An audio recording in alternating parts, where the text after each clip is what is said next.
যেই বলেছে আমি বলতে পারবো না, ওর সঙ্গে সঙ্গে যমরাজকে ছেড়ে এবার ও বলছে তুমি না না, তুমি তো এতক্ষণ সামনে ধরলে, তুমি পিছনে ধরো, আমার তো যেতে ভালো হবে। কে জানে বলো। আর ইন্দ্র বলেছে এটা জানলে একমাত্র ব্রহ্মা বলতে পারে, তিনি প্রজাপতি ব্রহ্মা, তিনি বললে বয়স্ক মানুষ, ধর্মীয় মানুষ বলেছে। যেই না বলেছে ইন্দ্র বলে, তাহলে ইন্দ্র পিছনে ধরেছে আর যমরাজ সামনে ধরেছে, নিয়ে ব্রহ্মলোকে নিয়ে গেছে। ব্রহ্মার কাছে ওই দুজন নিয়ে দেখে ও ব্রহ্মা বলে, আরে কি তোমাদের হলোটা কি, ভেতরে কে আছে যে তোমরা নিজের কাজ ছেড়ে এখানে নিয়ে এসছো। এই কথা শুনে একেবারে ব্রহ্মা বলছে,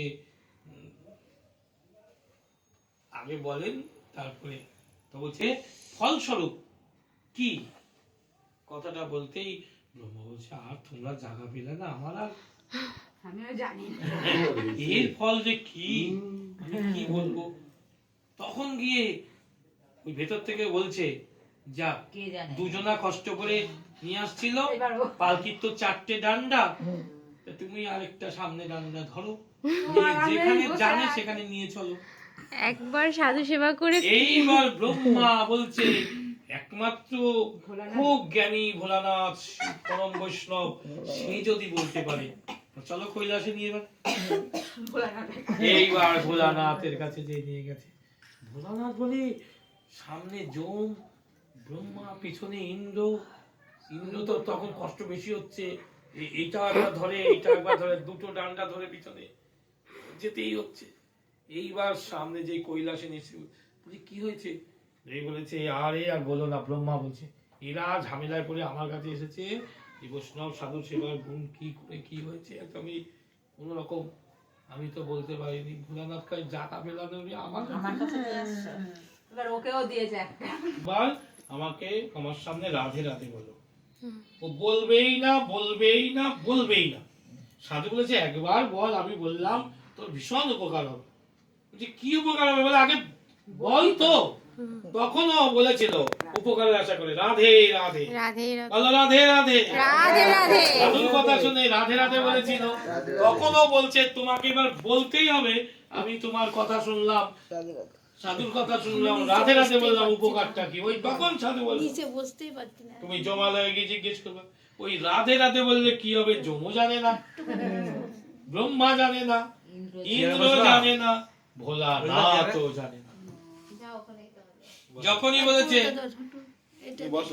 কি, সেই সময় ওই 4 জন ব্যস্ত হয়ে গোবিন্দের কাছে গিয়ে বলছে, হে গোবিন্দ, এই যে রাধে রাধে বলেছে, সাধুর কথা শুনেছে, সাধু আশীর্বাদ দিয়ে বলেছে তুমি ভীষণ ফল পাবে, তা সেই ফলটা যে কি আমরা কেউ বলতে পারিনি।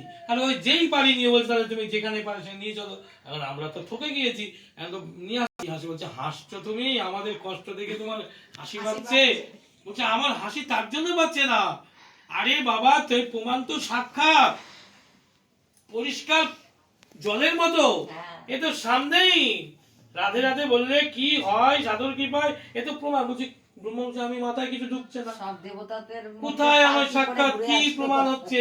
বলছে এ কি যন্ত্রণা, তোমরা বুঝতে পারছো না, এই দেখো না, যিনি একবার রাধে রাধে বলেছে সাধুর কি পায়, তোমার মতো ব্রহ্মা যম শিব ইন্দ্র যারা পালকিতে করে আমার স্বধামে নিয়ে আসে, একবার রাধে রাধে বলে তার গুণ ভগবানের ধামে নিয়ে আসে, তাও তাদের ঘাড়ে চলে। বুঝতে পারছো, বলো রাধে রাধে রাধে রাধে বলছে। রাধু বলছে যে একবার রাধে বলতে, আমি কি বললাম কথাটা, হাজার হাজার দেবতাদের নাম করলে যে ফল হয়, একবার রাম নাম করলে সেই ফল হয়, 10,000 বার রাম নাম করলে যে ফল হয়, একবার কৃষ্ণ নাম করলে সেই ফল হয়, আর 10,000 বার কৃষ্ণ নাম করলে যে ফল হয়, রাধা একবার রাধা নামে সেই ফল হয়। 10,000 বার নাম করার পরেও কৃষ্ণ কিবা হয় কিনা, নিজের দামে নিয়ে যাবে কিনা ঠিক নেই, কিন্তু গোবিন্দ বলছে আমার রাধা নাম একবার বললেই আমার কাছে সদাম এসে চলে। রাধে রাধে।